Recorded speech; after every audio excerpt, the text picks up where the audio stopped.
Hello, and welcome back to the Villa View.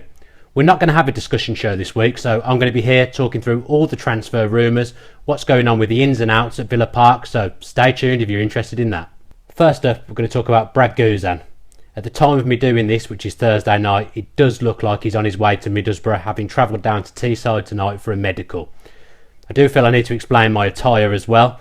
I'm not wearing this as some kind of weird tribute to Guzan. I'm wearing it because I actually have football straight after this and I am a goalkeeper. So as you'll probably know if you watch our shows regularly, I have many times said that I am actually better than Brad Guzan. That's probably not true, although I do feel now it is the time for him to move on. Quite simply, he should have been moved on last summer. It was disastrous choosing to start with him last season. I mean, Tim Sherwood probably was looking for a new keeper, but he never managed to get one in. So I think the time was definitely right last season for Guzan to go. And the time now is even more right. He had to go. He's been poor for some time now. His confidence is absolutely shot. And to be honest, it would be good if it becomes Middlesbrough's problem and not Villa's. Everything I'm saying does sound a bit harsh, but the facts are there. He's been involved and been in goal for the worst Premier League team that Aston Villa have ever had, possibly our worst team ever.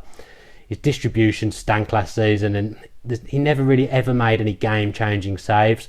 The kind of saves that in his first few seasons when Paul Lambert re-signed him really contributed to keeping us up.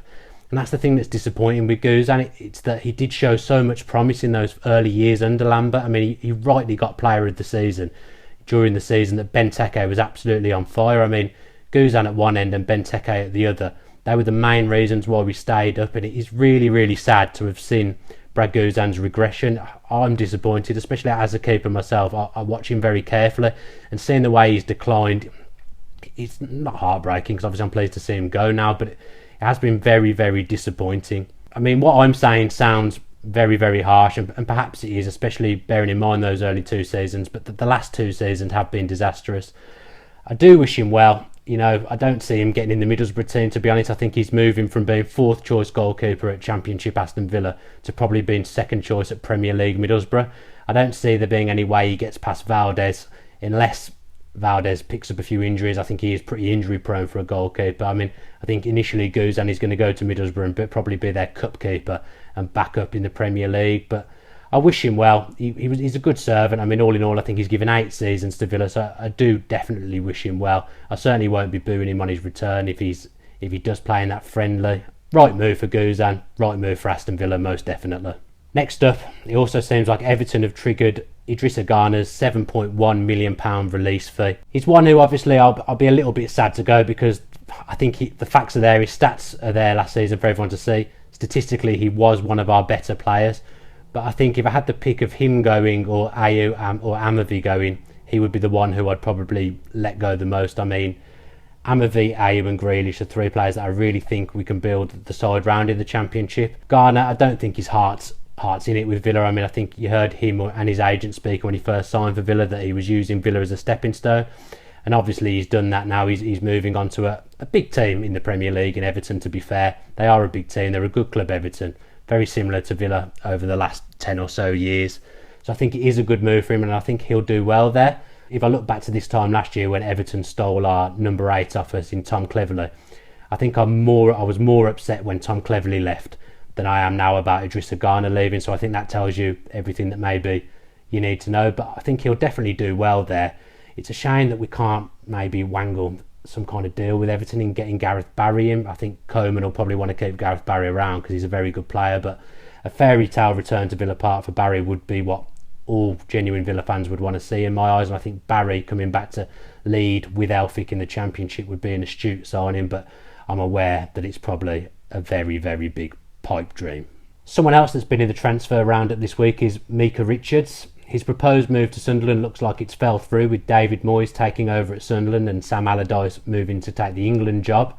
Richards is one who I've said before I don't have too many issues with. I mean, I think he comes across a bit like the Billy Big Boy in some respects, but I think he genuinely did have Villa's best intentions at heart last season. I mean, you only look at the Wycombe Wanderers Cup game where he got involved with the fans and he was trying to reason with them, talk to them. I think that was the sign of a decent captain, but quite simply the dressing room ran riot under his leadership last season and we can't afford for that to happen again. As it stands for me, He's probably our best right back, although I do think his legs aren't what they used to be. I'd much prefer to see him start the season at full back than Bakuna or Hutton, which is what's going to happen as it stands. I just would not have Richards playing at centre back. I think he probably is still capable of getting a Premier League move. I think as the end of August comes nearer, I think Richards is one who you could possibly see leave, but I think he'll be disappointed to see the Sunderland move fall through. If Richards stays, I'm not too disappointed. I think there's bigger priorities to move on, although there's no way Micah Richards will be captain next season. That's going to fall to Elphick, so maybe his ego's also going to be a bit dented, but maybe that isn't a bad thing. But yeah, as it stands, I think the closer we get to the end of the window, I think the more likely it will be that Micah Richards gets that Premier League move that he's probably hankering after. Finally today in this transfer roundup, it's Scott Sinclair. Obviously he scored midweek in the pre-season friendly, which is good news, but then I do remember last summer when he scored quite a few goals in the pre-season as well, and then started the season well and then tailed off completely. We didn't really see anything of note from him as the terrible season dragged on and on. If we can get £6 million for Scott Sinclair and it be reinvested elsewhere, then yes, I think I'm probably all for that. I think, again, a bit like Guzan, I think Sinclair's confidence is on the floor at the moment. I think a move to Celtic under his former manager Brendan Rodgers may revitalise him. So that would be a good move for Scott Sinclair, and it would be a good move for Villa getting £6 million that we could use elsewhere, probably to get in a forward, because I think we desperately need at least one forward, probably two. If Sinclair does stay though, again, I'm not too downbeat because I think he's got good championship pedigree when he scored 20 or so goals for Swansea when they got promoted 5-6 years ago, or however long ago it was. Also, I think with a bit of confidence, if he can get that confidence back, he will be a dangerous player in the Championship. We certainly don't have many wingers, although Andre Green does seem to be coming through this pre-season. So if Sinclair goes, maybe Andre Green could take his place, which I don't think would be a bad thing. So that's it this time round for the Villa View. That's just a brief look at the transfer rumours that have been going round this week. Obviously things can change, and I'm sure there'll be a lot of outgoings and incomings over the next few weeks. Remember, let us know below what you thought of that video. Give it a like, don't give it a dislike if you didn't like it. And also remember to subscribe to us, as the more subscribers we get, the more we can grow as a channel, the more we can bring you the content that you want. Remember also, follow us on social media. We're on Twitter, we're on Facebook, we're on Snapchat, and I think we're on Instagram as well. So give us a follow on those channels if you can, and again, that will help us build. That's it today for the Villa View.